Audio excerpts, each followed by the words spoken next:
Hello, everybody, and welcome back to the Love Your Dogs podcast. This podcast is heart led, real life, experience based, and not dry science. My name is Bre Drake. I am a holistic dog health educator and also a certified holistic pet health coach. I'm trying to get better about remembering to add that to the intro here, adding a little more structure to these episodes. And I promise eventually I will, if you're watching, you can see the green light on my microphone. It just screams amateur and rookie, and that's exactly what I am. So I promise I will fix this situation before the next episode. I actually decided I'm going to put some black tape over it, and I just didn't want to go back downstairs and get the black tape right now. So one more episode with the green light, hopefully. And I'm feeling really fiery today. I've been a lot more subdued and a lot gentler in the last couple of episodes. And I know a lot of you who have found this podcast found me because you follow me on Instagram. And on Instagram, I'm definitely a lot more fiery and spicy. Still a very kind person. It's just my passion for dogs and my passion for what is currently going on that is harming our dogs is just huge. It's so big and loud, and it has to be spicy. I like to be gentle with people. I like to meet you where you are, but I also like to give you just enough edge and enough push because, quite frankly, playing the safe route and walking that safe line and being so gentle and empathetic and enabling really, it doesn't provoke change. And you kind of got to hit people where it hurts and make people a little uncomfortable, make them feel a little heat to get them to make change. So today I'm feeling fiery. I shared a post on Instagram today that was just really cut and dry and to the point, kind of shouting from the rooftops that if you are not outraged by the fact that so many of our dogs are getting diagnosed with cancer younger and younger, losing their lives younger and younger, if you're not outraged by that, then you're not paying attention to what's going on everywhere, guys.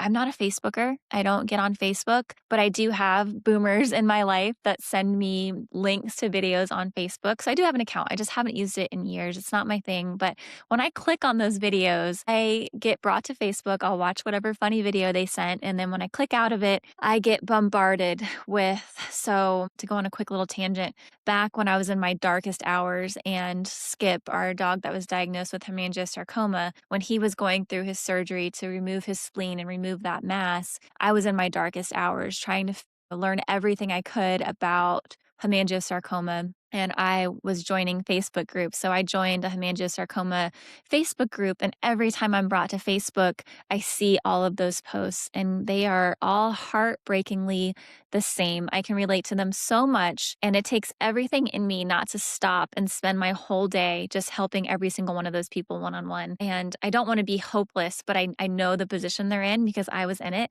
And it's almost always a hopeless position when you've reached that point where you have the diagnosis and it's metastasized and there's just not a whole lot you can do. The outcome is almost always very tragic, comes on very quick. So what I'm doing in my mission is to help people never to have to be in that situation, to do everything you can now to avoid that from happening. Because once the diagnosis is there, once you've found it, it's usually so far gone. Anyway, it's so hard for me not to help those people. I see it everywhere. I'll talk more about hemangiosarcoma on another episode and all those specifics and what you can do. But you can see it's a passion or a topic that I hold close to my heart because I went through it and it was so scary. I see it there. I see it on Facebook when people send me videos and I happen to see all these stories. I read them and it just kind of reignites the fire in me that I have for this mission that I'm on with Tailswell. Every time I kind of hit a little bit of a rut, I'm like, you know what? I see all these stories. I'm like, this is why I keep doing it. This is why I deal with the hate, deal with the doubt, deal with all of it. This is why I'm working tirelessly every day. I kind of uprooted my entire life and changed everything I was doing to dedicate my life to helping dogs because I saw what was happening and there's no turning back for me. So it's just that post I shared. If you're not seeing it like I do on Facebook, you're seeing it on Instagram. You're seeing it day in and day out. Everywhere you look, there's a picture, a whole carousel, 10 to 20 pictures of this beautiful dog, sweet pictures throughout its entire life, and this heartbreaking, devastating caption where people are just explaining what happened, explaining the cancer. And it breaks my heart because a lot of them think that there's nothing they could have done differently. So many people think that cancer diagnoses are bad luck. and that they're genetic and there's nothing we can do. And I shared in that post today in the caption that I don't understand or support this way of thinking, but I do understand it. It's really easy to have that way of thinking, accept it as it was out of your control. There's nothing you could have done better, because when you accept it that way, it shifts blame. You shift the blame to elsewhere. And not saying that anyone knowingly has done anything wrong. I know that I didn't knowingly do anything wrong with Skip and Ann. I was doing what I was told to do by experts that I trusted, by veterinarians, and by, quite frankly, what's just mainstream here in our country and how we care for dogs. So, gosh, that was a long, a long heated intro. But yeah, that post kind of, or that topic on, cancer being everywhere and what happened to me with my dogs, that kind of brings me into this next topic that I want to discuss today, which is vaccines, a really hot topic people are always interested in. It's controversial. And I want to talk about, all of that I was just talking about kind of leads into this vaccine topic, because I when I lost Skip and Ann, or more specifically, when I lost Skip, it was really fast and unexpected. He was 8.5 years old.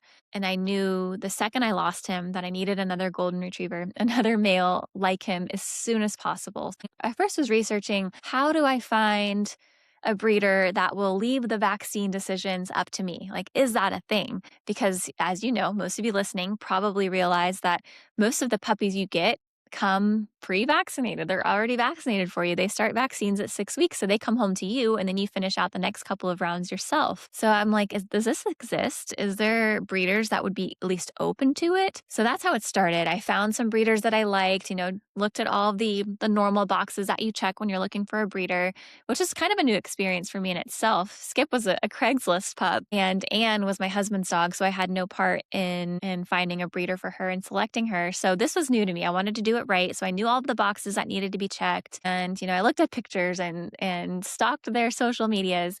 And then so one particular breeder I really liked, and I just said, you know what, I'm going to email them and see what they think about leaving the vaccine choice up to me, not vaccinating my puppy. And that leads to another topic. You would have to really trust that the breeder is not going to vaccinate, because how would you really know? How would you know if you asked them to, if they didn't just do it anyway? That would be a really tough one. Hopefully people wouldn't be that evil, but if they're just going through the motions or they make a mistake, it can be very easily done. They could easily vaccinate your dog, even though they agreed not to. So not to put fear in you on that, but it was something I thought about. So I asked this breeder if they would be willing to let me make the vaccine decisions and give me my pup unvaccinated.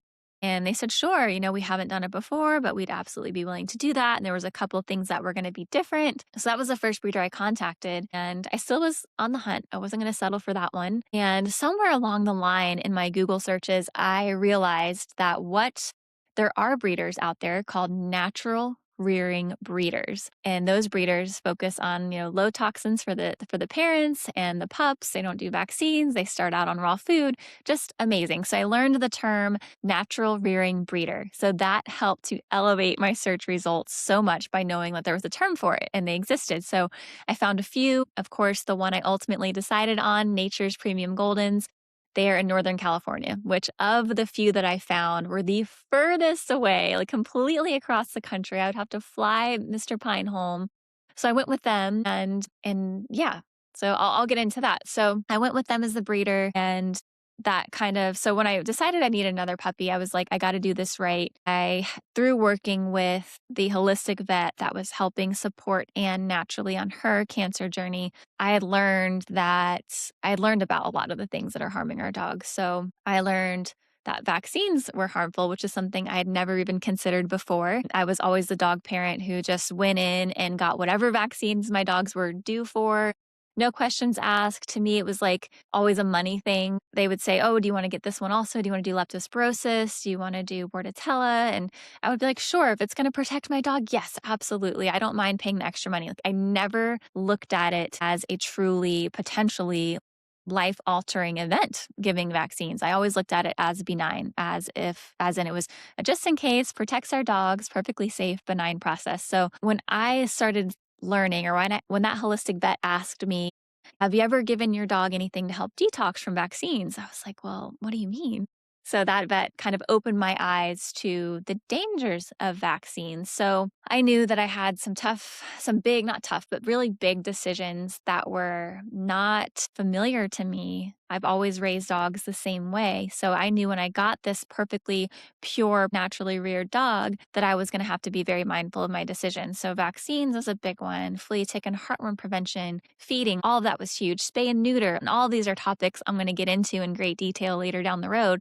But today we're just going to focus on the vaccines. So let me talk a little bit about, where do I have these notes? So I have some notes because this is important stuff. And while I promise to never ever be someone who reads a AI generated script, I do have some lovely notes that I put together just so I don't miss important things. I get passionate about these topics and I don't want to miss anything. So, and I want to be very clear because it's so important to understand why vaccinating and why over vaccinating, especially, can be very dangerous to our dogs. So, the immune system, the natural immune system, has layers of defense. This is extremely important. The dog's immune system is built to defend from the outside in. So that is their skin, their mucous membranes, nose, eyes, and mouth, digestive tract, innate immune response, adaptive immune response. All of these layers train the body to respond appropriately to threats, or not at all if it's harmless. So vaccines essentially bypass all of that, all of those natural layers. Injecting vaccines directly into the body skips the first 3 lines of defense. And just to recap, that's the skin, the mucous membranes, and the digestive tract. Injecting vaccines directly into the body skips those first 3 to 4 lines of defense. Instead of detecting a pathogen naturally, the immune system is then forcefully alerted through the bloodstream. And this is a route that a dog would never normally encounter viruses. It would never happen this way. It would always come through the mouth, the nose, the mucous membranes. So this creates immune confusion and abnormal reactivity. Immune confusion is basically immune dysfunction. When vaccines bypass the body's filters, the immune system reacts chaotically. It learns to overreact. It may attack its own tissues, which is autoimmunity. It may become hypersensitive, allergies, chronic inflammation. It may become exhausted, chronic illness. So repeating vaccines is basically chronic inflammation. Every unnecessary booster adds more fuel to the fire. This creates a constant state of attack inside the body, leading to itchy skin, digestive issues, behavior issues, seizures, cancer. And vaccines they don't have innocent ingredients. All of them have aluminum, mercury, thimerosal, formaldehyde, foreign proteins, DNA fragments. These are known immune disrupting neurotoxic substances, even in small doses. And then there's also the idea of immunity not wearing off. It's not like a battery dying down. It doesn't just wear off. And this is something I hear is commonly misunderstood when people get titer tests done. They're like, oh, my dog still has immunity left. And it doesn't wear off like that. So a properly vaccinated dog can have lifelong immunity after just 1 dose, same as a dog that achieves immunity with natural exposure.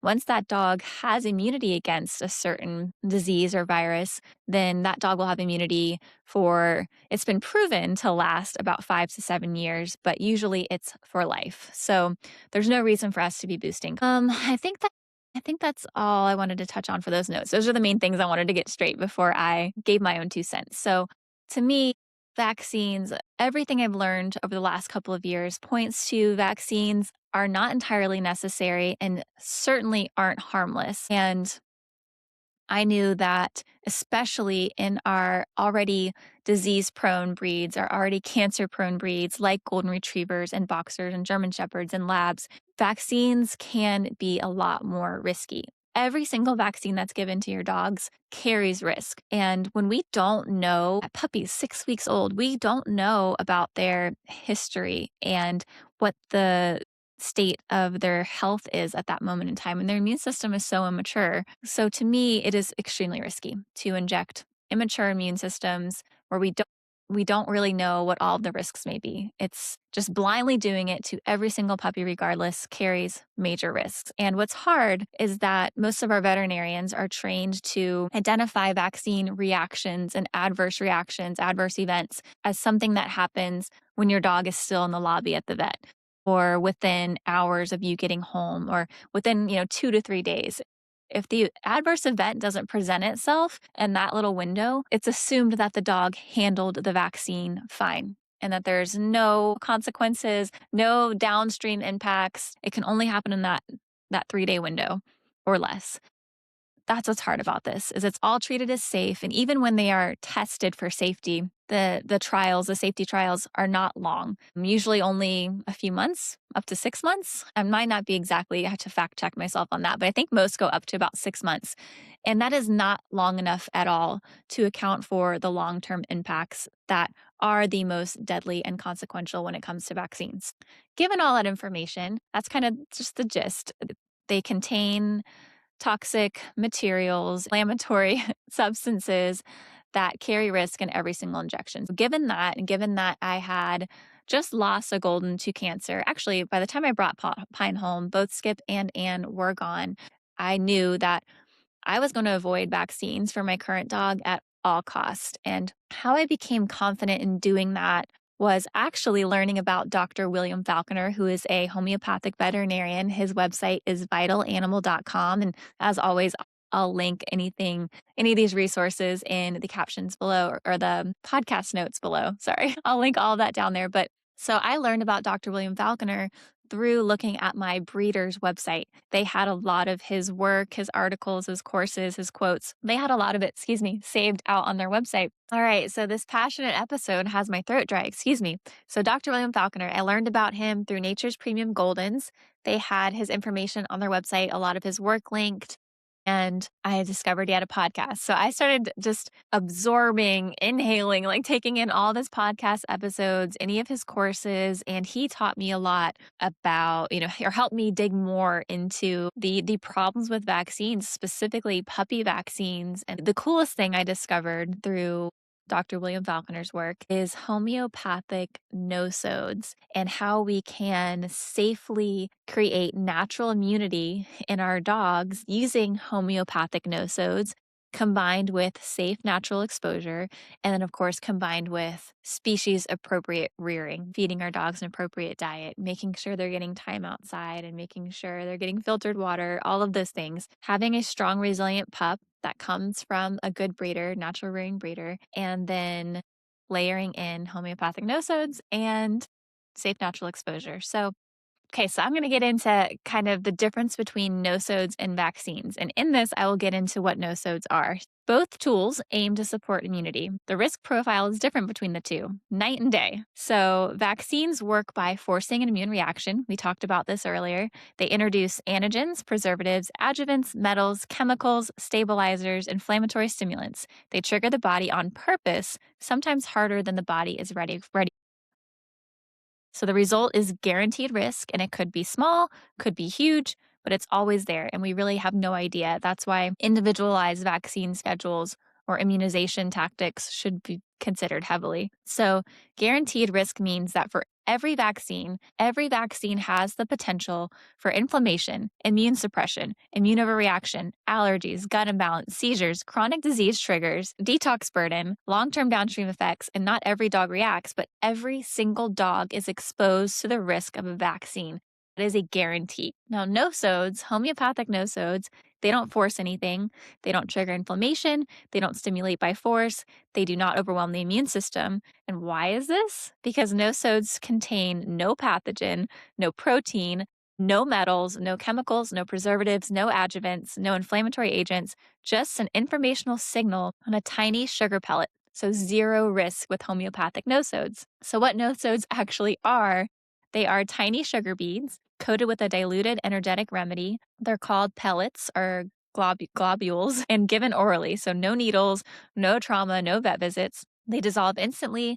They're gentle enough for puppies and seniors and immune-compromised dogs and sensitive dogs. So how they work versus vaccines. So vaccines force a reaction, inflammation, antibody production, immune stress, potential side effects, and detox burden. Where nosodes, they offer information. They offer immune recognition, better communication, improved responsiveness, no inflammation, no toxicity, no adverse events. Both of them aim to educate, but vaccines shout at the body, and nosodes kind of whisper and gently work with the body. So here's the part that most people misunderstand about this. Neither one, not vaccines, not nosodes, neither one guarantees protection. No tool can guarantee that a dog is going to be protected from a potential disease or virus. Exposure, terrain, stress, microbiome, toxicity, immune intelligence, all of those matter far more. And I believe this wholeheartedly. That is why so many vaccinated dogs still get sick. And that's because it does not matter if the dog is not vitally healthy, the immune system is dysregulated, not balanced, overreacting. Your vaccinated dog can still get sick. There's no guaranteed protection, but there is always guaranteed risk with a vaccine. With nosodes, there's also no guaranteed protection. Same deal. Your dog has to be vitally healthy with the help of the nosode or the help of the vaccine. If they're not, they still could fall victim to viruses and diseases. But nosodes don't carry any risk. Nosodes do offer protection. It's not guaranteed, but same as vaccines. Vaccines are not guaranteeing protection either. Vaccines guarantee risk, don't guarantee protection. Nosodes don't guarantee protection, but there's no risk. So to me, it was a no-brainer. Vaccines can help, can harm, guaranteed risk, potential long-term fallout, one-size-fits-all protocol. Where nosodes can help, can't harm, zero toxic risks, zero inflammatory risk, tailored to the individual, same goal, two completely different philosophies. So nosodes don't claim perfection, vaccines don't deliver perfection, and both tools share the same limitation. Why choose one with guaranteed risk over the one with none? So that's how I arrived between reading up on all of Dr. William Falconer's great work and looking more into nosodes. It was a no-brainer for me. I'm like, the nosode thing sounds incredible. So I went that route. Before I brought Pine home, I wish I had started this sooner. I wish that I had mailed the nosodes to his breeder to start him on earlier. That would have given me more peace of mind. I was a little behind, my first time taking on something of this magnitude. It was daunting because I'd never done it. And I was definitely a believer in you got to vaccinate your dog to protect your dog. A lot of fear out there making you cling to vaccines as your only hope, but you don't have to. And I'm going to try to tell you quickly how this story went. So I bought the nosodes and had them on hand. They come in little glass vials, and like I mentioned, they're little sugar pills basically, and they're really, really tiny, like bigger than grains of sand, but they're pretty small. So I got the nosodes, and I also got a product called Venjenz Motherboard for pets. That will be linked in the show notes. If I could recommend one supplement to everyone, no matter the age of your dog, Venjenz Motherboard for pets is the one I would recommend. This is the supplement that gave me peace of mind when going through this natural immunity journey. So I had the Venjenz Motherboard on hand and the homeopathic nosodes. Now I do wish I had bought the nosodes in time and the motherboard in time to have my breeder start Pine on those formulas or on the nosodes and the motherboard at least a week or two before I was picking him up, because we did have a long journey home. So I had to fly from South Carolina to, where did I fly into? The name is escaping me. I flew into Sacramento. It was Sacramento. I flew into Northern California, and then I had to drive, I think, an hour and a half, 2 hours to where his breeder was to pick him up. And then we had to drive back. And on that drive, of course, I had to let him stop to potty and then, take him through the airports. I had to fly through Atlanta on the way home. So I was a little nervous about doing all of that with him not being vaccinated. And that's another piece to the puzzle is our dogs have immunity that's passed down from mom. So passive immunity for up to the first 16 weeks of age. So that's what helped me to not let fear win. I'm like, I'm going to go get him. He's got protective immunity from mom. He's going to be in his little carrier. And I did have puppy pee pads. And anytime we stopped on the way to the airport while we were driving, I made sure I just plopped him down on the potty pad and let him do his business, put him right back in the car. So his paws never really touched the ground, even at the airport. And I took him for his potty breaks. I'd go into the women's bathroom. I'd put the potty pads on the floor in there, set him down, let him pee. That was it. So he was protected. He was good. But again, I think if I were to do it all over, or if I ever put together a full protocol myself, it would be to make sure you send the nosodes and the motherboard for pets to your breeder so they can start your puppy on them at least a couple of weeks before you bring your puppy home so they have that protection. So They're little sugar beads in these little vials. So as soon as I brought him home, I immediately started adding the Venjenz Motherboard by weight to his food as an added layer of protection. And then the little sugar pills. Basically, so week 1, I picked 2 days. So I think I did Mondays and Thursdays. So week 1, on Monday, he got 5 to 10 of those little sugar beads in his cheek pocket. So I would dump the sugar beads in the lid and then quickly pull his cheek pocket open and dump those in. Dump 5 to 10.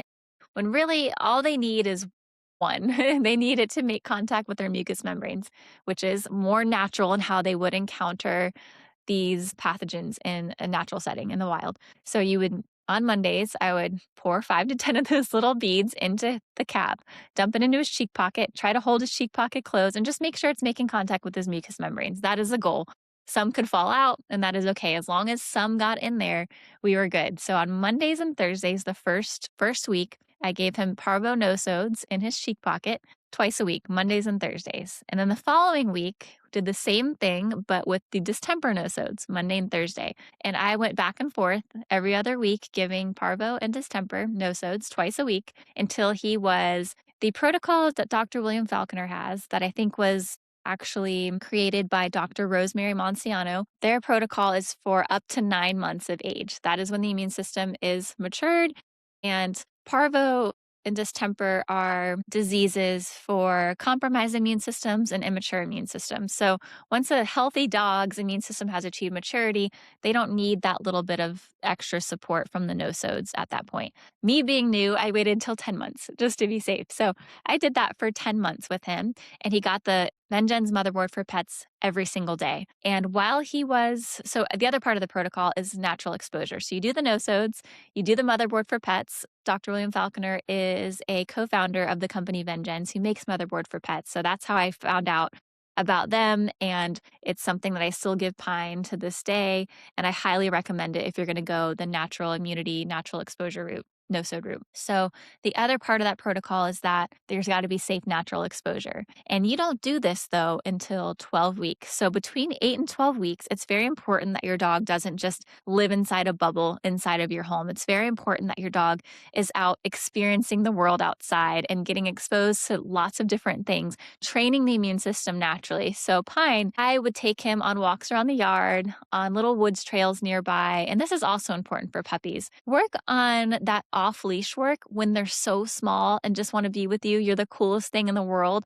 That's going to make them so much stronger at off-leash work on trails at the beach later in life. So when your puppy's small, let them explore the world while they want to be by your side, while they're all about following you. Let them experience the world. So Pine was out walking in the woods, sniffing around in decaying leaf matter, picking up. I think his favorite thing as a puppy was like this possum carcass bones he found, drinking from little puddles and eating deer poop, eating raccoon poop. I mean, he didn't live inside a bubble. It is very important during this time that they are exposed to lots of different things outside. And then also, of course, getting socialization. So it's at this point, obviously, you don't want to be taking them to puppy class, to the dog park. But at this point, you really want to have them getting exposed to other dogs that you trust, healthy dogs that you trust, people that you trust. And another safe way to get them seeing more sights and sounds and smells and people is to put them in your car and go to the grocery store and let them sit in the car and just watch people. Go park outside of a dog park and just let them observe. You can roll the window down a little, let them observe, let them smell. So they're still getting that socialization, but you want to protect them. No paws on the ground in those high traffic dog areas. So that first 4 weeks, so 8 weeks to 12 weeks, you want to be doing those sorts of things. Do not just say, my dog's not vaccinated. He's got to stay inside all the time. I got to protect him from everything. That is not the goal. The goal is to get them out safely experiencing some things in safe settings and being very mindful of where you're at, what the dog traffic is like in your area. The chances are most of the places that a good dog parent that's here listening to this podcast is going to take their dogs as places where other good dog parents are taking their dogs. So their dogs aren't in full-on infectious parvo mode. Their dogs are likely healthy, probably vaccinated, so the risk is pretty low. overall, as much as people scare you. But on that note, I always say to have a backup plan. And the best backup plan to have is before you get that pup or immediately upon getting that pup is you establish a relationship with a good holistic or homeopathic veterinarian. Because if something should hit the fan, if your dog should come down with parvo during this process, you want to have a plan in place. And that's something I don't think I'll get into today, but for now, I would just say have a good homeopathic veterinarian on hand, have a plan designed with them to keep certain things on hand at home, certain remedies. Arsenicum album is a great one to keep on hand at home. Keep a subcutaneous fluid kit on hand at home so that because dehydration is the main issue with parvo. There's so much vomiting, so much diarrhea that for a small little body, the dehydration risk is really high. So if you have a plan in place to support that dog, it's treatable. Dogs survive it, especially a vitally healthy dog that hasn't had their immune system suppressed, that is being exposed. Their chances are, if they do come down with parvo, it's going to be milder, it's going to be treatable, but it's still going to be scary, but it'll be a lot less scary if you have a plan. So, a very important part of that is to have a plan in place. So, after that 8 to 12 weeks is when you start the safe natural exposure, and that is going to a high traffic dog area once a week for 4 weeks. And when you go for just 5 minutes. So, what I did is I took Pine to 4 different dog parks that were highly trafficked. And I had him in the car, set a timer for 5 minutes, put him on a leash, and I walked him around the outside perimeter of the dog park for just 5 minutes. I let him sniff, even piles of poop. Let him sniff everything, let him walk around, let him get exposed. Because the idea about going to these high traffic dog areas, I kind of touched on this earlier, is that they're going to get safe, small amounts of exposure to parvo distemper through the shedding in the stool from vaccinated dogs. Sounds crazy and it sounds really scary. I remember the first time I brought him to the dog park, I was just terrified because remember, this is the first time I've gone full natural immunity with a dog. So it was terrifying, but I trusted the process. It all made sense to me. It sounded so much better than injecting my dog, my puppy, my beautiful, perfect puppy, with guaranteed risk. We did that for 4 weeks, once a week for 5 minutes. And after that 4 week period, you can continue on with your life and go about things normally, continue giving the Nosodes and the Motherboard. And at some point after that period, you can titer test your dogs. Remember, so at the end of that 4 week period, your puppy will be 16 weeks old if you started right at 12 weeks. And it's at that point that science says mom's passive immunity has fully waned, that dogs, in best case, can have mom's immunity up to 16 weeks, but usually at that point it is already waned. It usually happens sometime between 8 weeks and 16 weeks, and that's why puppies get a series of vaccines. Not that the first one doesn't work, but they don't know if the first one worked. And because mom's passive immunity can block the active immunity from the vaccines if mom's passive immunity still exists. They get multiple rounds of vaccines as puppies to try and make sure they're hitting that perfect window where mom's passive immunity wanes off. Another little tangent there. So at 16 weeks, theoretically, shouldn't be any more passive immunity from mom.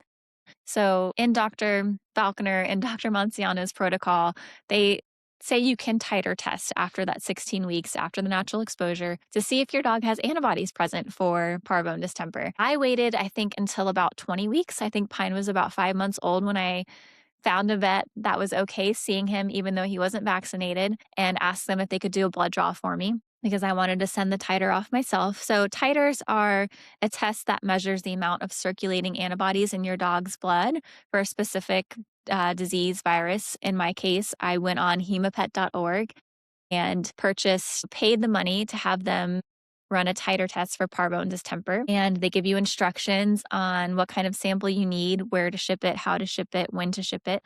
So I got those instructions, paid for the test, and had a nice local vet who was willing to see my unvaccinated dog, do the blood draw for me. And I sent it off to Hemopet. And lo and behold, within about a week, I got results that he had antibodies present for parvo and distemper, meaning that he was exposed. He didn't get sick. His body created antibodies. And once those antibodies have been created, your dog is protected for 5 to 7 years, if not for life from that. Meaning that, talk a little bit about titer testing before we finish up here, but there's a lot of weird misunderstandings about titer testing. When you go to the vet and you get a titer test, sometimes they'll say your levels are too low and your dog should be vaccinated again. The thing is, if your dog has ever had a positive is a positive no matter what. If your dog has a positive titer test, that means that there's antibodies circulating in the blood. If they had a positive test at one point in time, just because they don't have as many circulating antibodies or even zero later down the road, that does not mean they're not protected anymore. It means they haven't been exposed. So a dog's system is not going to keep creating antibodies for something that's not a threat. Now, if your dog is being exposed to it naturally, or your dog continues to get vaccinated, you'll see more antibodies because the body is working to protect itself. So, something to keep in mind. So, Pine had a positive test, adequate levels, and because of memory cells, he will have immunity for several years, if not for life. Because what happens if he's not being exposed to a threat, antibody levels go down. When he suddenly is exposed to a threat again, the memory cells remember, they chime in and they make antibodies again. So, really cool that that all came full circle. I have a natural immunity story highlight on my Instagram page that you're welcome to look at, where I kind of walk through this process again that I walk through here and show you the titer test results and talk to you in more specifics about the vet visit. But yeah, really interesting how I'll go back to what I talked about earlier, that there's more than one way to protect your dog from these diseases. And when those who are holistically minded are saying vaccines are dangerous, don't vaccinate, we're not saying don't vaccinate and then don't do anything. We're telling you there is a much better option. Now, sure, there are people that maybe just don't do anything, that they trust in the body's innate ability to protect itself. I don't think they're wrong at all, but me, this being my first naturally reared pup, I wasn't ready to go full blown that route. But I think that when you look at the difference between, when you look at a vaccine and a nosode, both being able to offer the same guarantee of protection, which isn't a guarantee, but both of them admittedly saying we offer protection for most cases, not all the time. So the guaranteed protection, or the level of protection, is there for both, but the risk is guaranteed with vaccines and there's no risk with nosodes. To me, it's a no-brainer to go with nosodes. So I did that and it worked, guys. It worked. It's worked for thousands, tens of thousands of other people. It's a real thing and something that you should look into. I think the best gift that we can give our dogs is to stop vaccinating right now. Stop while you're ahead, especially if you have an older dog who has had multiple vaccines throughout its life and it's coming up on that one last rabies shot that's due. Guys, do your dogs a favor and stop vaccinating now. There is no scientific basis for repeated vaccines, for annual boosters, triannual boosters. There's no scientific basis for it, especially if your dog's been able to produce a positive titer for a specific virus or disease at some point in time. There's no scientific basis for continuing to do that, give that vaccine. It just poses more and more risk the more that you do it. So over vaccination needs to be avoided at all costs at a minimum. If you can get around it and go completely no vaccines, that's on you. Our ways, rabies vaccine is required by law in every US state. Some states offer medical exemptions. Some states don't mandate rabies at a state level, but I think different municipalities, different jurisdictions have different laws. So there are ways around it. If you're one of the lucky ones that can get around it, you can. That's up to you. It's up to you to advocate for your dog. And what else on the vaccine topic? I know it'll come up even more. It's one of my favorites. And I just wanted to share with you that there are options besides vaccinating. And to get back to something else I talked about in the post I shared today on how we should be outraged by dogs getting cancer, I think breeders, if there's any breeders listening, breeders that follow me on Instagram, it is up to you to kind of be stewards in this arena, in this area, to do better, to lower toxic load in our puppies and their parents. And in addition to all of the normal standards that you have, like with the current state that our dogs are in and more chronic illness, that being a major threat, we really have to be putting in the extra effort to raise the standards to lower toxic load in the parents and the puppies. From a vaccine perspective, from a deworming preventative perspective, from the food, we got to be doing a better job. And all in all, this is from my decision to get a naturally reared puppy to go a